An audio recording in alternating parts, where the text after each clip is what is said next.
Tuition സെന്ററിന്റെ ഉടമ P V Praveesh കൂടെ ചേരുകയാണ്. പ്രവീഷ്, എനിക്ക് തോന്നുന്നു പ്രവീഷുമായി ഇന്നലെ സംസാരിച്ചിരുന്നു. അവിടെ നടന്ന സംഭവങ്ങൾ ഇപ്പോൾ അതിദാരുണമായ വാർത്തകളാണ് പുറത്തു വരുന്നത്. ഒരു കൊലപാതകമാണ് നടന്നിരിക്കുന്നത്. കുട്ടികളാണെങ്കിൽ പോലും കൊലപാതകമാണ്. വലിയ ഒരു ഒഫൻസ് നടന്ന ശേഷവും അവരുടെ വാട്സ്ആപ്പ് ചാറ്റുകളൊക്കെ പുറത്തു വരുന്ന ഒരു സാഹചര്യം പ്രവീഷ് അതിനെപ്പറ്റി കേട്ടിട്ടുണ്ടാകുമെന്ന് ഞാൻ പ്രതീക്ഷിക്കുകയാണ്. യഥാർത്ഥത്തിൽ എന്താണ് പ്രവീഷ് അവിടെ നടന്നിട്ടുള്ളത്? Hello madam. ഹലോ പ്രവീഷ്, കേൾക്കാമോ? കേൾക്കുന്നുണ്ടോ? ഞാൻ ചോദിച്ചത് കേട്ടിരുന്നോ? കേട്ടുന്നു മാഡം. യെസ്, എന്താണ് പ്രവീഷ് അവിടെ ഉണ്ടായത്? ഇപ്പോ ഒരു വളരെ ദുഃഖമായ ന്യൂസ് കണ്ടു. ആ ന്യൂസ് വളരെ നമുക്ക് സഹിക്കാൻ പറ്റാത്തൊരു ന്യൂസാണ്. എങ്ങനെങ്കിലും ആ മോൻ തിരിച്ചു വരട്ടെ എന്നുള്ള പ്രാർത്ഥന മാത്രമേ നേരം വരെ ഉള്ളായിരുന്നു. പക്ഷെ അതും നമ്മളെ കൈവിട്ടു പോയി. ഈ മക്കളൊക്കെ ഈ രീതിയിൽ തുടങ്ങിക്കഴിഞ്ഞാൽ നമ്മൾ ഏത് രീതിയിൽ സമൂഹം എത്തുന്നുള്ള ഒരു വല്ലാത്ത വിഷമം. എനിക്കും ഇതേമാതിരി മക്കളൊക്കെ ഉണ്ട്. അപ്പൊ നമ്മൾ ഇതൊക്കെ കണ്ടിട്ടാണ് ബുദ്ധിമുട്ടായി നിൽക്കുന്നത്. പക്ഷെ ഇതൊരു നിസാര പ്രശ്നം ഒരു ചെറിയൊരു പാട്ടുമായിട്ട് ബന്ധപ്പെട്ടൊരു വിഷയം. അത് അവിടെ കഴിഞ്ഞ് നമ്മൾ പരിഹരിച്ചു. അത് കഴിഞ്ഞ് പിന്നെ 5 ദിവസം കഴിഞ്ഞ് അതിന്റെ പേരിൽ ഇവരൊരു സംഘം കൂടി വന്നു പിന്നീട് വലിയ സംഘർഷം ഉണ്ടാക്കാന്നൊക്കെ പറഞ്ഞാല് അതൊന്നും ഒരു കേരളത്തിലാണോ നടക്കുന്ന പോലെ നമുക്ക് വിശ്വസിക്കാൻ പറ്റുന്നില്ല മാഡം, സത്യം. തീർച്ചയായിട്ടും പ്രവീഷ്, ആ മാനസികാവസ്ഥ കൂടെ ഇപ്പോൾ ഞങ്ങൾ എല്ലാവരും അത്തരം മാനസികാവസ്ഥയിലൂടെ തന്നെ കടന്നു പോവുകയാണ്. കാരണം നമ്മളൊക്കെ കുട്ടികളുണ്ട്, നമ്മുടെ വീടുകളിലൊക്കെ കുട്ടികളുണ്ട്. പക്ഷേ ഇത്തരത്തിൽ ആസൂത്രിതമായി സംഘടിതമായി ഒരു ചെറിയ പ്രശ്നത്തിന്റെ പേരിൽ ഇങ്ങനെ ഒരു വലിയൊരു ആസൂത്രിതമായ ഒരു കൊലപാതകം അല്ലെങ്കിൽ ഒരു മർദ്ദനമൊക്കെ ഉണ്ടാകുമെന്ന് നമ്മൾ പ്രതീക്ഷിക്കുന്നില്ല. പക്ഷെ ആ സമയത്ത്, ഈ മർദ്ദനം നടന്ന സമയത്ത് പ്രവീഷ് അവിടെ മറ്റ് മുതിർന്ന ആളുകളൊക്കെ ഉണ്ടായിരുന്നു. അവരെ പിടിച്ചു മാറ്റാനുള്ള ശ്രമമോ അങ്ങനെ എന്തെങ്കിലുമൊക്കെ അവിടെ നടന്നിരുന്നോ? ഉണ്ട്, തീർച്ചയായിട്ടും മാഡം. ആ മർദ്ദനം കഴിഞ്ഞ ദിവസം വ്യാഴാഴ്ച ഉണ്ടായ മർദ്ദനം വൈകുന്നേരം അവിടെ പഴയ ബസ് സ്റ്റാൻഡ് പരിസരത്ത് വെളിപ്പുറ റോഡിനോട് ചേർന്ന് നടന്ന മർദ്ദനം ഉണ്ടായ സമയത്ത് അവിടെ നാട്ടുകാരും അവിടുത്തെ ഓഫീസ് സ്റ്റാഫും എല്ലാം കൂടി ഓടിച്ചെന്നാണ് പിടിച്ചു മാറ്റിയത്. അത് ചെറിയ 2-3 പ്രാവശ്യമായിട്ട് അവിടെ സംഘർഷം ഉണ്ടായിട്ടുണ്ട്. ഈ പിള്ളേരെല്ലാം കൂടി കൂട്ടത്തോടെയുള്ള അടിയായതിനെ കൊണ്ട് ആരെ പിടിക്കണം എവരെ പിടിക്കണം എന്നുള്ളൊരു കൺഫ്യൂഷൻ ആയിപ്പോയി ആൾക്കാർക്ക്. പിന്നെ ജനങ്ങൾ എല്ലാവരും കൂടെ ഓടി വന്നിട്ട് ഇവിടുന്ന് പൊക്കോളെന്ന് എല്ലാവരോടും പറഞ്ഞു. ജനങ്ങളാണ് ഈ കുട്ടികളെ ഓടിച്ചത് അവിടെ നിന്നിട്ട്.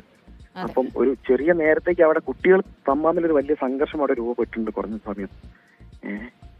പ്രവീഷ്, അതുപോലെ തന്നെ ഇപ്പോൾ നമുക്ക് ഈ കുട്ടികളുടെ വാട്സപ്പ് ചാറ്റുകളൊക്കെ പുറത്തു വരുമ്പോൾ നമുക്ക് ലഭിക്കുന്ന വിവരങ്ങളിൽ നഞ്ചക്ക് പോലെയുള്ള ആയുധങ്ങൾ ഉപയോഗിച്ചിരുന്നു, അത്തരം കാര്യങ്ങളൊക്കെ അവിടെ നിന്ന് ആരെങ്കിലും പറഞ്ഞിരുന്നു? ആയുധങ്ങൾ ഉപയോഗിച്ച ഒരു മർദ്ദനം അവിടെ ഉണ്ടായിട്ടുണ്ട്? അതൊന്നും നമ്മളാരും കണ്ടിട്ടില്ല മാഡം. നമുക്കറിയില്ല. ഈ കുട്ടികളെ വോയിസ് ചാറ്റ് എന്നൊക്കെ പറഞ്ഞാല് ഇതൊക്കെ നമ്മളവിടെ നമ്മൾ പഠിപ്പിച്ച മക്കളെ വോയിസ് ചാറ്റ് ആണോ എന്ന് പോലും ആലോചിച്ചാൽ നമുക്ക് വിശ്വസിക്കാൻ പറ്റുന്നില്ല.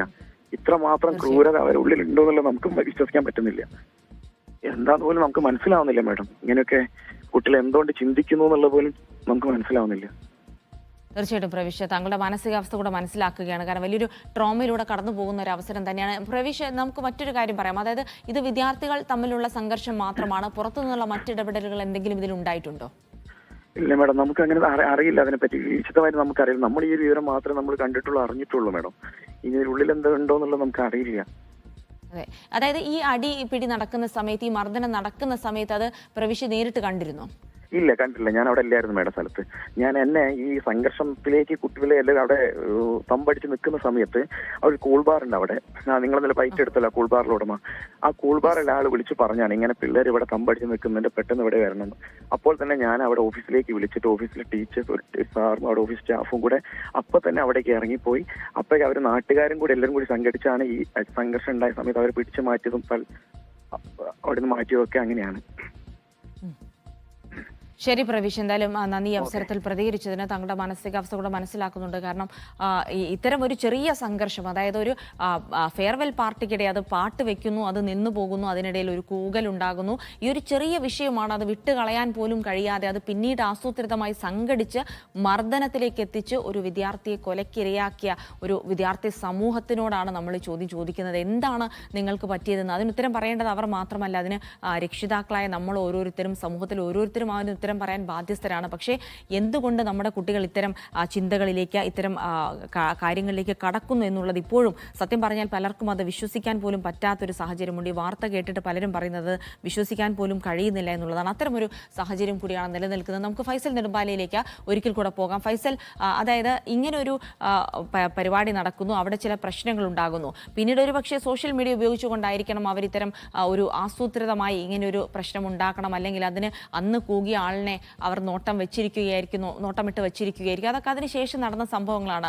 ഇപ്പോൾ ഈ ട്യൂഷൻ മാസ്റ്ററോട് സംസാരിച്ചപ്പോൾ അദ്ദേഹത്തിനും ഇതിൽ കൂടുതൽ അന്ന് നടന്ന കാര്യങ്ങളെ പറ്റി നടന്ന കാര്യങ്ങൾ അതവിടെ പരിഹരിച്ച് വിട്ടതാണ്. പിന്നീട് ഇങ്ങനെ ഒരു ആസൂത്രിതമായ സംഭവം ഉണ്ടാകുമെന്ന് ഒരിക്കലും ഇവർ പ്രതീക്ഷിക്കുന്നുമില്ല. അപ്പോൾ എന്തുകൊണ്ട് ഷഹബാസ് ഇതിനിരയായി? ഷഹബാസിന് ഇതുമായി ബന്ധപ്പെട്ട് എന്താണ് കൂടുതൽ പങ്കുള്ളത്? അതുപോലെ എത്ര പേർക്ക് ഇതുമായി ബന്ധപ്പെട്ട് പരിക്കേറ്റിട്ടുണ്ട് തുടങ്ങിയ വിവരങ്ങളൊക്കെ ലഭ്യമാണോ ഫൈസൽ? ജിൽസി, ഇതിൽ നമ്മൾ പ്രധാനമായും മനസ്സിലാക്കേണ്ട ഒരു കാര്യം ട്യൂഷൻ സെന്ററിലെ ഫെയർവെല്ലുമായി നടന്ന പ്രശ്നമാണ് ഇത്തരത്തിലൊരു സംഘർഷത്തിലേക്ക് ഷഹബാസിന്റെ ജീവൻ പോകുന്ന തരത്തിലേക്ക് കാര്യങ്ങൾ പോയത്. പക്ഷേ ഷഹബാസ് ഈ ട്യൂഷൻ സെന്ററിൽ പഠിക്കുന്ന വിദ്യാർത്ഥിയല്ല എന്നുള്ളതാണ് മറ്റൊരു പ്രധാനപ്പെട്ട ഒരു വിഷയം. ഈ ട്യൂഷൻ സെന്ററിൽ പഠിക്കുന്ന ഈ ട്യൂഷൻ സെന്ററിലുള്ള MJ ഹയർ സെക്കൻഡറി സ്കൂളിലെ കുട്ടികൾ ഇത്തരത്തിൽ വാഗ്വാദത്തിൽ അന്ന് ഞായറാഴ്ച പരിപാടി നടക്കുന്ന സമയത്ത് ഇത്തരത്തിൽ അവിടെ വെച്ചൊരു സംഘർഷം ഉണ്ടാകുന്നു. അധ്യാപകർ ഇടപെട്ടുകൊണ്ട് ഈ ഒരു പ്രശ്നം പരിഹരിച്ച് വിദ്യാർത്ഥികളെ വീട്ടിലേക്ക് പറഞ്ഞയക്കുന്ന ഒരു തരമായിരുന്നു ഉണ്ടായിരുന്നു. പിന്നീട് സമൂഹ മാധ്യമങ്ങളിൽ വിദ്യാർത്ഥികൾ തമ്മിലുണ്ടായിരുന്ന വാക്കുപോരാണ് ഇത്തരത്തിൽ ഒരു വലിയ സംഘർഷത്തിലേക്ക് ഇത് എത്തിച്ചത് എന്നുള്ളത് ഞെട്ടിക്കുന്ന വിവരമാണ്. അതിനുശേഷം ഈ വിദ്യാർത്ഥികൾ വാട്സപ്പ് ഗ്രൂപ്പ് ഉണ്ടാക്കിക്കൊണ്ട് സംഘടിച്ചെത്തിയതാണ് ഈ സംഘർഷം നടന്ന വ്യാഴാഴ്ച വൈകിട്ട് ട്യൂഷൻ സെന്ററിന് സമീപത്ത്. അതായത് ഈ ഞായറാഴ്ച പരിപാടി കഴിഞ്ഞതിന് ശേഷം വിദ്യാർത്ഥികൾ വാട്സപ്പ് ഗ്രൂപ്പ് ഉണ്ടാക്കി സംഘടിച്ചുകൊണ്ട് അല്ലെങ്കിൽ ഇത്തരത്തിൽ അവരെ മർദ്ദിക്കണം അല്ലെങ്കിൽ ആ തരത്തിലേക്കുള്ള ഒരു സംഘർഷാവസ്ഥയിലേക്ക് പോകണമെന്ന് കരുതിക്കൂട്ടി തന്നെയാവണം ഒരുപക്ഷെ ഈ വ്യാഴാഴ്ച വൈകിട്ട് ഈ വിദ്യാർത്ഥികൾ ഇവിടേക്ക് എത്തിയത്. അതിന് വാട്സപ്പ് ഗ്രൂപ്പ് ഉണ്ടാക്കിയിട്ടാണ് വിദ്യാർത്ഥികൾ അവിടെ എത്തുന്നത്. അതാണ് ഇത്തരത്തിലൊരു വലിയ ഒരു സംഘർഷത്തിലേക്കും ഈ ഒരു ഷഹബാസിന്റെ ജീവൻ പോകുന്ന തരത്തിലേക്കും കാര്യങ്ങൾ നീങ്ങിയത്. ഒരുപാട്, അതായത് 15ഓളം കുട്ടികൾ MJ ഹയർ സെക്കൻഡറി സ്കൂളിലെ 15ഓളം വിദ്യാർത്ഥികളാണ് ആദ്യം ഈ വ്യാഴാഴ്ച വൈകിട്ടോടുകൂടി താമരശ്ശേരി ഈ പറയുന്ന ട്യൂഷൻ സെന്ററിന് സമീപത്തെത്തിയത്. ഈ MJ ഹയർ സെക്കൻഡറി സ്കൂളിലെ വിദ്യാർത്ഥിയാണ് ഈ ഷഹബാസ് എന്ന് പറയുന്ന ഈ 16കാരൻ. ഈ ഷഹബാസ് ഇപ്പൊ ട്യൂഷൻ സെന്ററിൽ പഠിക്കുന്ന വിദ്യാർത്ഥിയും അല്ല. അപ്പോൾ ഈ വീട്ടിൽ പഠിച്ചുകൊണ്ടിരിക്കുന്ന ഒരു വിദ്യാർത്ഥിയെ ഈ പറയുന്ന ഈ മറ്റുള്ള ഈ MJ ഹയർ സെക്കൻഡറി സ്കൂളിലെ വിദ്യാർത്ഥികൾ ഈ ഷഹബാസിനെ കൂട്ടിക്കൊണ്ടുപോവുകയായിരുന്നു എന്നുള്ളൊരു വിവരം നമുക്ക് ലഭ്യമാകുന്നുണ്ട്. അപ്പോൾ ഈ പഠിച്ചുകൊണ്ടിരുന്ന കുട്ടിയെ കൂട്ടിക്കൊണ്ടുപോയി ഉണ്ടായ ഒരു സംഘർഷത്തിലാണ് ഈ ഷഹബാസിന്റെ ജീവൻ പോയത്. എന്തുകൊണ്ട് ഷഹബാസ് എന്നുള്ളൊരു ചോദ്യം നമുക്ക് മുമ്പിൽ നിൽക്കുന്നുണ്ട്. അത് മാത്രമല്ല, ഈ ഇൻസ്റ്റാഗ്രാമിലെ ഈ വോയിസ് ചാറ്റ് നമ്മൾ കേൾക്കുമ്പോൾ അതിൽ കൃത്യമായിട്ട് പേരെടുത്ത് പറയുന്നുണ്ട് ഷഹബാസിനെ ഞാൻ കൊല്ലുമെന്ന് പറഞ്ഞാൽ കൊല്ലുമെന്ന് കൃത്യമായി കൊണ്ട് ഈ ഷഹബാസിന്റെ പേരെടുത്തുകൊണ്ട് തന്നെ പറയുന്നുണ്ട്. അതെന്തുകൊണ്ടാണ് പറഞ്ഞത് എന്നുള്ള കാര്യമൊക്കെ ഇനി വരും ഒരു കൃത്യമായിട്ടുള്ള ഒരു വ്യക്തത പോലീസിന്റെ ഭാഗത്ത് നിന്ന് നമുക്ക് കിട്ടേണ്ടതുണ്ട്. എന്തുകൊണ്ട് ഷഹബാസ് ട്യൂഷൻ സെന്ററിൽ പഠിക്കാത്തൊരു ഷഹബാസ് ഈ വിഷയത്തിൽ എങ്ങനെ ഇടപെട്ടു എന്നുള്ള കാര്യത്തിലൊക്കെ ഇനി പോലീസിന്റെ ഭാഗത്ത് നിന്നാണ് ഒരു കൃത്യമായിട്ടുള്ള ഒരു വ്യക്തത നമുക്ക് വരേണ്ടത്. നമുക്ക് എന്തുകൊണ്ടാണ് ഈ ഷഹബാസിനെ മാത്രം അല്ലെങ്കിൽ ഷഹബാസ് ഇതിൽ എങ്ങനെ പെട്ടു എന്നുള്ള കാര്യത്തിൽ കൃത്യമായിട്ടുള്ള ഒരു വ്യക്തത ഈ വിഷയത്തിൽ നമുക്ക് ലഭ്യമായിട്ടുള്ള പോലീസ് ആ കാര്യത്തിൽ വിശദീകരിക്കുമെന്ന് തന്നെയാണ് നമ്മൾ മനസ്സിലാക്കുന്നത്. തീർച്ചയായിട്ടും പോലീസിൽ നിന്ന് തന്നെയാണ് നമുക്ക് അതിലൊരു വിശദീകരണം ഇനി കൂടുതൽ ലഭിക്കേണ്ടത്. എന്തുകൊണ്ട് അവർ ഷഹബാസിനെ ഉന്നമിട്ടു തുടങ്ങിയ കാര്യങ്ങൾ. അപ്പോൾ ഇത് കൃത്യമായ ആസൂത്രണത്തോടുകൂടെ വന്ന് അവരൊരു മർദ്ദനം ഉണ്ടാക്കിയതാണ് എന്ന് കൂടെ മനസ്സിലാകുന്നുണ്ട്. ഫൈസൽ, അപ്പോൾ ഈ കുട്ടി ഈ മർദ്ദനമൊക്കെ കഴിഞ്ഞ ശേഷം വീട്ടിൽ പോകുന്നു. അവിടെ നിന്ന് പുറമേക്ക് ഈ കുട്ടിക്ക് പരിക്കുകളൊന്നും കാണുന്നില്ല. പിന്നീട് ഛർദിയെ തുടർന്നാണ് ആശുപത്രിയിലേക്ക് മാറ്റുന്നതെന്ന് പറയുന്നു. പക്ഷെ നമ്മൾ ആ ദൃശ്യങ്ങളിൽ കണ്ടാൽ അറിയാം, കാലുകൊണ്ടും കൈകൊണ്ടും ആവുന്നത്ര രീതിയിൽ അടിച്ചു തൊഴിച്ചാണ് ഒരു കുട്ടിയെ മർദ്ദിച്ച് അവശനാക്കുന്നത് കണ്ടത്. പക്ഷേ ഈ നഞ്ചക്ക് പോലെയുള്ള ആയുധങ്ങൾ ഉപയോഗിച്ചിട്ടുണ്ട് എന്ന് ആ ചാറ്റിൽ നിന്ന് തന്നെയാണ് വ്യക്തമാകുന്നത്, ഉണ്ട് എന്ന് സ്ഥിരീകരിക്കുകയും ചെയ്യുന്നു. അപ്പോൾ സ്വാഭാവികമായിട്ടും അത്തരം പരിക്കുകളായിരിക്കും മരണത്തിലേക്ക് നയിച്ചതെന്നുള്ള വിവരങ്ങളാണോ ലഭ്യമാകുന്നത്?